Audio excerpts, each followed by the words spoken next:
तो आज तारीख है 3 नवंबर, और 3 नवंबर के अगर पहले करंट की बात करें तो वो तो यही न्यूज़ आई है जो COP26 से काफ़ी और भी नई चीज़ें निकल के आ रही हैं, जो हाल ही में ग्लासगो में मीटिंग चल रही है एनवायरनमेंट की। तो पहली न्यूज़ तो यही आई है कि 2030 तक सारे देशों ने वहाँ पे फैसला लिया है कि हम लोग डिफॉरेस्टेशन को रोकेंगे, चाहे वो सरकार के द्वारा ही क्यों ना हो रहा हो। अब देखो, ये प्रैक्टिकली तो बहुत ही मुश्किल है। बस ये है कि जितना डिफॉरेस्टेशन किया जाएगा, कोशिश की जाएगी कि उतने ही पेड़ सरकार के द्वारा दूसरी जगह लगा दिए जाए। दूसरा ये निकल के आया है कि मीथेन के जो यूज है उसको 2030 तक तकरीबन 30% तक कम करेंगे। और ये ईयू और यूएस ने मिलके ग्लोबल मीथेन प्लेज करके एक मीटिंग की है, उसके द्वारा भी ये निकल के आया है। और वहीं बाय द वे, ये मीथेन वाला जो है इस पे अभी इंडिया ने साइन नहीं किया है। इंडिया हुआ, रशिया हुआ, चाइना हुआ, ऑस्ट्रेलिया हुआ, इन लोगों ने अभी तक ग्लोबल मीथेन प्लेज पे साइन नहीं किए हैं, क्योंकि इनका मानना है कि मीथेन की अभी तो उत्सर्जन हम कम नहीं कर सकते। बाय द वे, ईयू और यूएस ने कर दिया है इसमें साइन। और एक नेक्स्ट चीज निकल के आई है, वो आई है ग्लोबल फॉरेस्ट वॉच रिपोर्ट। वो भी अभी हाल ही में COP26 में इस पे भी बात हुई कल। तो इसमें ये निकल के आया है कि 2.5 लाख स्क्वायर किलोमीटर फॉरेस्ट हम लोग हर साल खो रहे हैं। किस वजह से? या तो डिफॉरेस्टेशन की वजह से, या ये फॉरेस्ट में आग लग जाती है, हम लोग ये देख रहे हैं, इन सब की वजह से। और ओवरऑल की अगर बात की जाए ना, तो तकरीबन तकरीबन $19 बिलियन देने पड़ेंगे हर नेशन को फॉरेस्टेशन के लिए, तब हम जो खो रहे हैं केवल उनको ही बचा पाएंगे। तो 100 नेशंस ने इस पे भी फैसला ले लिया है कि हाँ, हम $19 बिलियन हर साल देने को तैयार हैं। अब वही है ना कि फैसले बहुत सारे हो जाते हैं, जब तक इन पे कोई लीगल स्टैंप ना लग जाए तब तक देखते हैं क्या होता है। तो अभी तो कल पूरे में डिफॉरेस्टेशन की बात हुई, तो यही मेन पॉइंट है जो अभी ग्लासगो से निकल के आए हैं। एक नेक्स्ट न्यूज़ है, वो अभी आया है कि जो पुलिस रिफॉर्म जजमेंट आया था, हम लोग देखते हैं केस था जिसका नाम है Prakash Singh versus Union of India. 2006 में ये केस हुआ था। इसमें सुप्रीम कोर्ट ने फैसला दिया था कि एक पुलिस कंप्लेंट कमेटी होनी चाहिए, कि जब भी जैसे हम लोगों के साथ कुछ गलत होता है तो हम पुलिस में रिपोर्ट करते हैं, जब पुलिस वाले कुछ गलत करें तो हम उस पुलिस कंप्लेंट कमेटी में रिपोर्ट कर सकें। तो अभी हाल ही में सुप्रीम कोर्ट ने यही पूछा है कि क्योंकि एनएचआरसी ने अभी सुप्रीम कोर्ट में अपील भी लगाई कि जो पुलिस कंप्लेंट कमेटी के फेवर में कोर्ट ने वो कहा था कि इसको बनाई जानी चाहिए सुप्रीम कोर्ट की, वो अभी तक बनाई नहीं गई है। तो 15 साल हो गए इस फैसले को। तो इसको ही लेके अभी पूछा है जजमेंट में कि जो Prakash Singh versus Union of India जो केस था उसमें क्या हो रहा है और सरकार इसको कब तक बनाएगी। अब देखते हैं सरकार का क्या उस पर रिप्लाई आता है, वो तो आने वाले समय में बताएगा। लेकिन बस बेसिकली हमें ये केस जानना जरूरी हो जाता है। और सेकंड, एनएचआरसी ने अभी अपील की थी, तो हम देख लेते हैं। एनएचआरसी हम जानते हैं 1993 में बनी थी, स्टैच्यूटरी बॉडी है, क्योंकि नेशनल ह्यूमन राइट्स कमीशन को बनाया ही ह्यूमन राइट्स जो एक्ट है उसके द्वारा गया था 1993 में। अरुण कुमार मिश्रा है जो इसके हेड है इस समय, और एक चेयरमैन, 4 मेंबर्स होते हैं इसके, और कुछ स्टैंडिंग मेंबर्स भी होते हैं अलग अलग जो आयोगों के होते हैं। That's all. एक नेक्स्ट न्यूज़ है, वो आई है दिल्ली सरकार को लेके, कि दिल्ली सरकार अभी तक जो एक स्कीम चलाती थी, जय भीम प्रतिभा प्रकाश योजना, जिसके तहत ऐसे बच्चे जिन्होंने 10th या 12th दिल्ली से किया हुआ है, उन बच्चों को बाद में जो नीट हुई, जेई हुआ या यूपीएससी हुई, ऐसे एग्जाम्स के लिए पढ़ने के लिए कोचिंग के पैसे जो थी ईयरली, वो बच्चों को उपलब्ध करवाती थी दिल्ली सरकार, जिनके माता पिता सालाना 8 लाख से कम कमाते हैं। तो इस स्कीम को दोबारा शुरू किया जा रहा है। तो दैट्स ऑल। एक नेक्स्ट न्यूज़ है, वो आई है बेस्ट गवर्निंग स्टेट को लेके। अभी जो डाटा लॉन्च हुआ है, तो हम जानते हैं बेस्ट गवर्निंग स्टेट में नंबर 1 पे पिछले साल भी केरला ही था, इस साल भी केरला ही है। और सेकंड पे हम देखते हैं तमिलनाडु है, और लास्ट प्लेस पे कहा जाए तो लास्ट पे उत्तर प्रदेश है। और वहीं अगर ओवरऑल इसमें 3 अलग अलग जो मानक हैं उन पे गौर करके ये चुने गए हैं। तो 3 मानक है, इक्विटी, सस्टेनेबिलिटी और ग्रोथ। तो अगर इक्विटी में बेस्ट कहा जाए तो वो गुजरात है, ग्रोथ में बेस्ट कहा जाए तो वो तेलंगाना है, और सस्टेनेबिलिटी में केरला ही बेस्ट है। That's all. तो दैट्स ऑल, बस इतना ही जानना जरूरी था हमारे एग्जाम के लिए इसमें। एक नेक्स्ट न्यूज़ है, वो आई है डिफेंस एक्विजिशन काउंसिल को लेके। अभी हम लोग देखते हैं कि हम लोगों को जो हमारी सुपर रैपिड गन जो माउंट हैं उनको अपग्रेड करना है। तो उसके लिए हम लोगों ने यूएसए को एक दिया था टेंडर। तो उसको अभी डिफेंस एक्विजिशन काउंसिल की मीटिंग हुई, तो उसमें उसको कैंसिल कर दिया गया है, क्योंकि जो यूएस नेवल है वो उसको बहुत महंगा बना रही है पहली तो, और फिर वहाँ से आने में भी बहुत ज़्यादा प्रॉब्लम्स हैं। तो इन्हीं के चलते ये पूरा कैंसिल करके टेंडर ये भेल को दे दिया गया है, बीएचईएल को। और भेल तकरीबन 8,000 करोड़ में एवरेजली बना के देगी ये पूरी की पूरी जो सुपर रैपिड गन माउंट है उनको अपग्रेड करके देगी। That's all. एक नेक्स्ट न्यूज़ है वो आई है इंडिया ने अभी एक फैसला लिया है कि जितनी भी आइलैंड कंट्रीज हैं हमारे आसपास, हम देखते हैं सेशल्स है, मालदीव्स है और भी कंट्रीज हैं, उनको हम लोग हेल्प करेंगे। और हेल्प कैसे करेंगे? जितनी भी हम देखते हैं कोस्टल मॉनिटरिंग करके, जो साइक्लोन्स वगैरह आते हैं उनके बारे में जानकारी देके, और जितनी भी सीधी बात है जो इन्वायरमेंटल डिजास्टर्स हैं उनसे उनको पहले जानकारी देना या उनकी मदद करना, उन सब में इंडिया मदद करेगा इसरो की मदद लेते हुए। और इस पूरी स्कीम का नाम रखा गया है IRIS, infrastructure for resilience island states. तो वहाँ पे जाके हम जो आइलैंड स्टेट्स हैं उनमें इंफ्रास्ट्रक्चर भी डेवलप करेंगे जो इंडिया के आसपास है, और इंडिया उनकी मदद करेगी ऐसे इंफ्रा को डेवलप करने में जो उनको रेजिलियंस दे, किससे? नेचुरल डिजास्टर्स से। और बाय द वे अकेला इंडिया नहीं करेगा, ये इंडिया भी करेगा, यूके भी करेगा और ऑस्ट्रेलिया भी करेगा। तो जो ISIR स्कीम है ये इंडिया, यूके और US तीनों ने मिलकर शुरू की है। क्योंकि हम देखते हैं पिछले साल की बात करें तो आइसलैंड में, केवल आइसलैंड की ही बात कर रहा हूँ, उससे ही तकरीबन 600 बिलियन टन जो आइस है वो मेल्ट हो गई है। तो जिस हिसाब से आइस मेल्ट हो रही है समुद्र का सी लेवल लगातार बढ़ने वाला है। तो जितने भी ये जो आइलैंड स्टेट्स हैं ये डूबने का खतरा और ज़्यादा बन गया है। तो इनके लिए जितने भी डेवलपिंग कंट्रीज हैं वो और की भी मदद करेंगी। ऐसा ही नहीं है कि हर काम डेवलप्ड ही कर रहे हैं, डेवलपिंग कंट्रीज भी, छोटी कंट्रीज हैं, पूरा उनकी मदद कर रहे हैं। एक नेक्स्ट न्यूज़ है वो आई है वन सन वन वर्ल्ड और वन ग्रिड जो मिशन है उसको लेके। तो बेसिकली ये मोदी ने लॉन्च किया था काफ़ी सालों पहले, तो अभी इसको दोबारा से ग्लासगो में इंडिया और यूके दोनों ने मिलकर लॉन्च किया है। अब इसमें क्या है, 80 ऐसी अलग अलग कंट्रीज है जिन्होंने ये फैसला ले लिया है कि वो वन सन वन वर्ल्ड और वन ग्रिड मिशन में फैसला मतलब भाग लेंगी। तो बेसिकली जो सोलर पोटेंशियल कहाँ कहाँ पे कितना है किस देश में, वो इसरो के द्वारा बताया जाएगा उसकी सैटेलाइट से। वहीं 3 फेज में इसमें काम चलेगा। पहले में तो एशिया में कनेक्टिविटी की जाएगी, इंटर कनेक्टिविटी। सेकेंड फेज आएगा उसमें अफ्रीका तक इंटर कनेक्टिविटी फैलाई जाएगी, और थर्ड फेज में पूरी दुनिया को जोड़ा जाएगा। और फ़ायदे तो हम लोग जानते ही हैं, फाइनेंशियल बेनिफिट्स तो होंगे ही होंगे, बट प्रॉब्लम्स भी हैं। जैसे मान लो पेस, प्रोग्रेसिव पेस, जिस हिसाब से ये रफ्तार में बढ़ रहा है ये प्रोग्राम, उतना पेस में नहीं है। वहीं हम देखते हैं कोस्ट शेयरिंग में बहुत प्रॉब्लम आ रही है, जियो पॉलिटिकल इशूज बने हुए हैं, और ग्रिड पैरामीटर्स कैसे होंगे इनके बारे में अभी तक फैसला ही नहीं लिया गया है। तो ये कुछ प्रॉब्लम्स भी हैं जो वन सन वन वर्ल्ड और वन ग्रिड मिशन के अंतर्गत है। और ये मिशन की अगर बेसिकली बात कर लें तो हम जानते ही हैं कि पूरी दुनिया के पास में एक सन है, तो हम जानते हैं कि हर जगह सनलाइट पहुंचती है, तो उसके द्वारा हम लोग रिन्यूएबल रिसोर्सेज में सन एनर्जी को ज़्यादा प्रोड्यूस करें और ओवरऑल कार्बन एमिशन पूरा दुनिया मिलकर साथ में कम करें। ये मिशन है पूरा। That's all. एक नेक्स्ट न्यूज़ है भाई ये याहू के बारे में कि याहू ने भी अपनी चाइना में जो सर्विसेज चलाता था उनको बंद कर दिया है। चाइना में कोई भी कंपनी इंटरनेशनली ठहर ही नहीं पाती है। तो वही है कि चैलेंजिंग बिजनेस एनवायरनमेंट है, और जो लीगल प्रॉब्लम चल रही थी उनको लेकर याहू ने वहाँ पे अपने जो मिशन, जितने भी वो सर्विसेज दे रहा था वो सब बंद कर दिया है। याहू की बात करें तो 1994 में कंपनी बनी थी। जॉनी और डेविड हैं जो फाउंडर्स थे, और हेडक्वार्टर इस समय कैलिफोर्निया में है। That's all. एक नेक्स्ट न्यूज़ है वो आई है नेशनल लॉ यूनिवर्सिटी को लेके कि हम जानते हैं नेशनल लॉ यूनिवर्सिटीज़ है जो मतलब हमारे नेशनल लेवल पे लॉ की सबसे बड़ी यूनिवर्सिटीज़ कही जाती हैं। क्लेट का एग्जाम होता है, उसको पास करके लोग उसमें भाग लेते हैं। तो नेशनल लॉ यूनिवर्सिटीज़ ने फैसला लिया है कि अब वो BA LLB ही नहीं, साथ साथ में एक 3 साल का जो LLB का कोर्स है वो भी करवाया करेंगी। बार काउंसिल ने भी फैसला लिया है बाय द वे, और इसको जल्दी ही इम्प्लीमेंट कर दिया जाएगा। तो अभी तक क्या होता था, जितनी भी नेशनल लॉ यूनिवर्सिटीज़ हैं वो 3 साल का LLB कोर्स नहीं करवाती थी, बट आगे से ये करवाएंगी। एक नेक्स्ट न्यूज़ है वो ये रेमंड के ऑनर को लेके कि जो हम जानते हैं कि रेमंड के ऑनर है विजय पथ सिंघानिया। उन्होंने अभी ऑटोबायोग्राफी लिखी है अपनी, एन इनकम्प्लीट लाइफ। तो बेसिकली उनकी ऑटोबायोग्राफी को लेकर काफ़ी ज़्यादा इश्यूज हो गए हैं, क्योंकि उन्होंने ऐसी बातें लिखी हैं कि हमने अपनी संपत्ति अपने लड़कों में बांट दी थी, फिर लड़के एक कार के पीछे लड़ रहे हैं, घर के पीछे लड़ रहे हैं, ये सारी चीज़ें इस बुक में लिखी हुई हैं। तो दैट्स ऑल, काफ़ी अच्छी किताब है।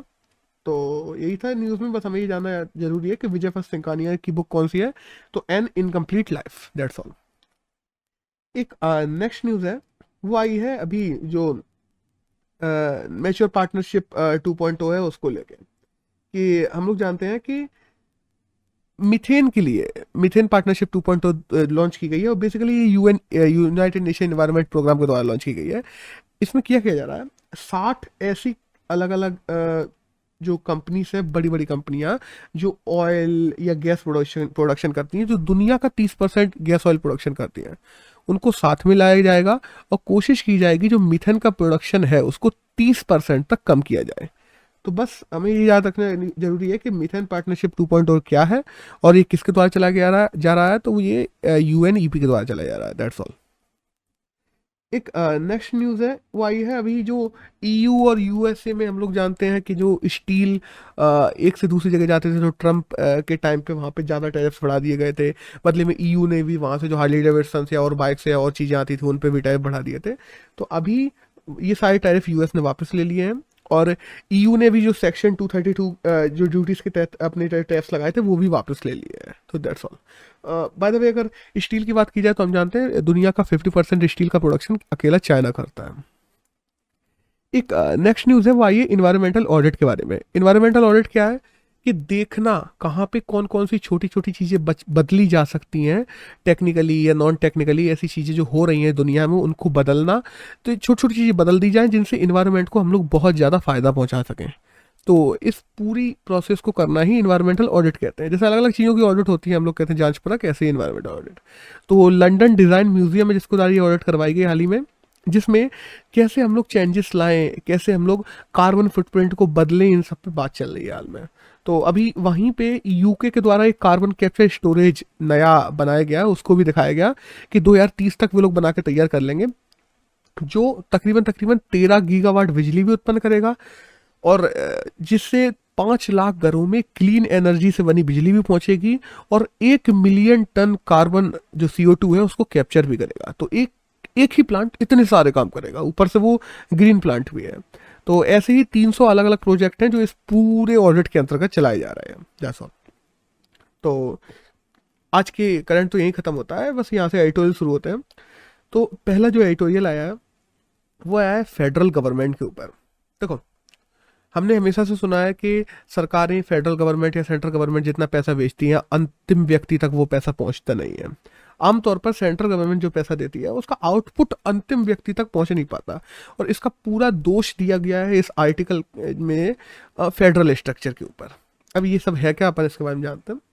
बेसिकली ये जो आर्टिकल है तमिलनाडु के जो मिनिस्टर हैं उनके द्वारा लिखा गया है, तो हो सकता है पॉलिटिकल नैरेटिव भी हो, बट उन्होंने जो चीज़ें की हैं वो अच्छी हैं, तो हमें जानना जरूरी है कि कैसे फेडरल सिस्टम में चेंजेस लाके हम लोग अपने पैसे का बेस्ट आउटपुट निकाल सकते हैं।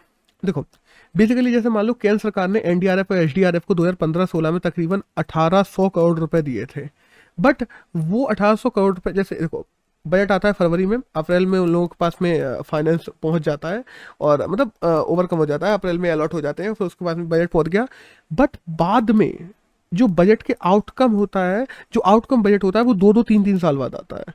तो मीनिंगफुल पैसा बीच में गायब हो जाता है, पता नहीं पड़ता कि वो कहाँ लगा कहाँ नहीं लगा। इस वजह से वो पैसा बीच में कहाँ जाता है, वो लास्ट बेनिफिशियरी जिसके पास में पहुंचने चाह रहा नहीं पहुंच पा रहा, क्यों नहीं पहुंच पा रहा, इन सबको लेकर तमिलनाडु गवर्नमेंट ने अभी कुछ चेंजेस लाए हैं, उनकी बात की गई है इस आर्टिकल में। जैसे कि यूनियन स्टेट रिलेशनशिप को अच्छा किया है, डाटा सेंटर गवर्नमेंट बनाई है कि जितनी भी चीज़ें हैं उनको डाटा सेंटर किया है, हर एक डाटा को लगातार जोड़ा है, वो डाटा डिजिटल कर दिया है, जिससे वो लगातार सरकार के पास में जानकारी पहुंचती रहती है कि कहाँ जा रहा है एक एक पैसा।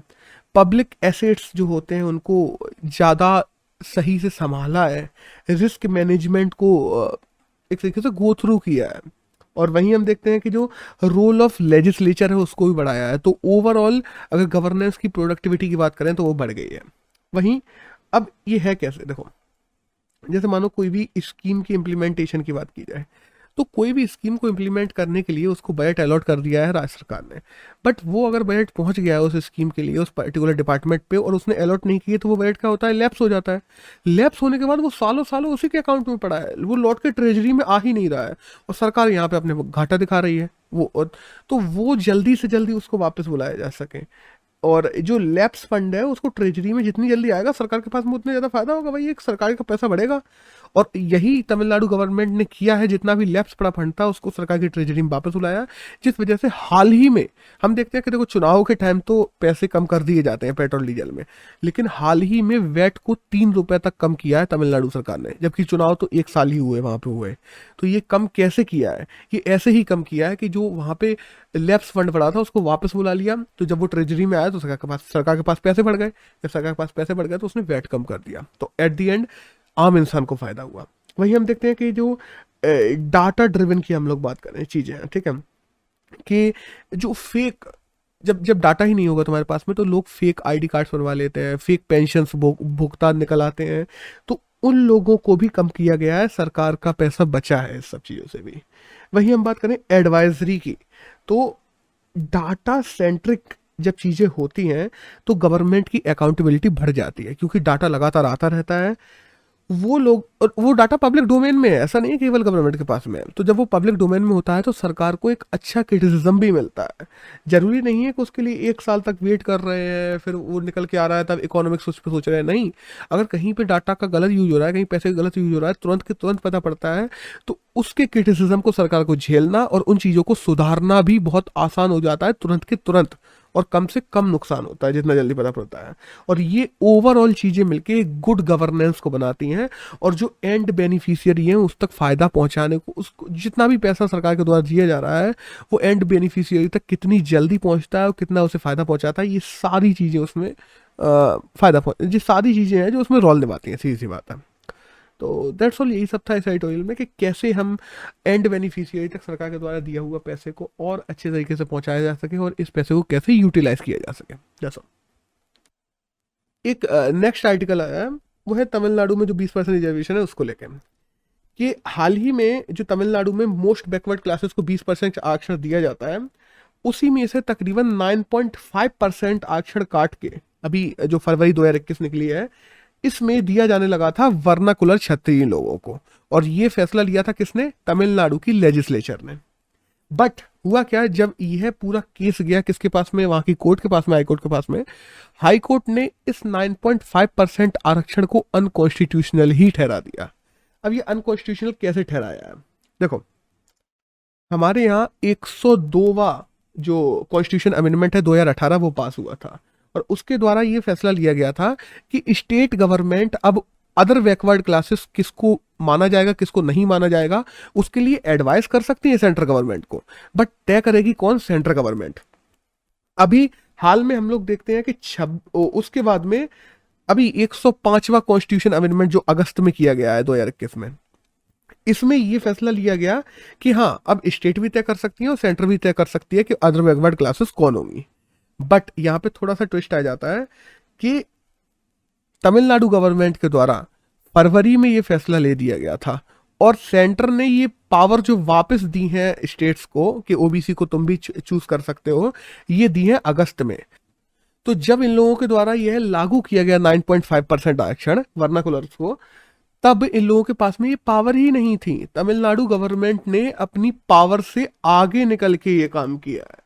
तो ओवरऑल में यही हुआ एट द एंड कि इसको अनकॉन्स्टिट्यूशनल कर दिया गया और वो 9.5% आरक्षण को खत्म कर दिया हाई कोर्ट ने। हाँ, बट वही है कि कोर्ट ने लेकिन कुछ चीज़ें और भी कही है तमिलनाडु गवर्नमेंट के से, कि माना कि तुम इस सेपरेट ग्रुप को आरक्षण देना चाहते हो, स्पेशल कोटा देना चाहते हो, बट क्या वो सच में बैकवर्ड है? ये अकाउंटेबिलिटी तुमने कहाँ से जांची? वो कौन सा डाटा है जिससे तुम्हें पता पड़ा कि ये लोग बैकवर्ड है? तो तमिलनाडु गवर्नमेंट कोई डाटा भी नहीं दे पाई हाई कोर्ट में। तो केवल और केवल कास्ट वाइज तमिलनाडु गवर्नमेंट ने ये पूरा का पूरा 9.5% जो आरक्षण है वो स्पेशल जो क्षत्रिय वर्नाकुलर है उन लोगों को दे दिया था। अब देखते हैं आगे क्या होता है इसमें। तो इसमें तो यही था। तो दैट्स ऑल। अगर 3 नवंबर की बात करें तो यही था जो हमारे करंट में जानने के लिए जरूरी था।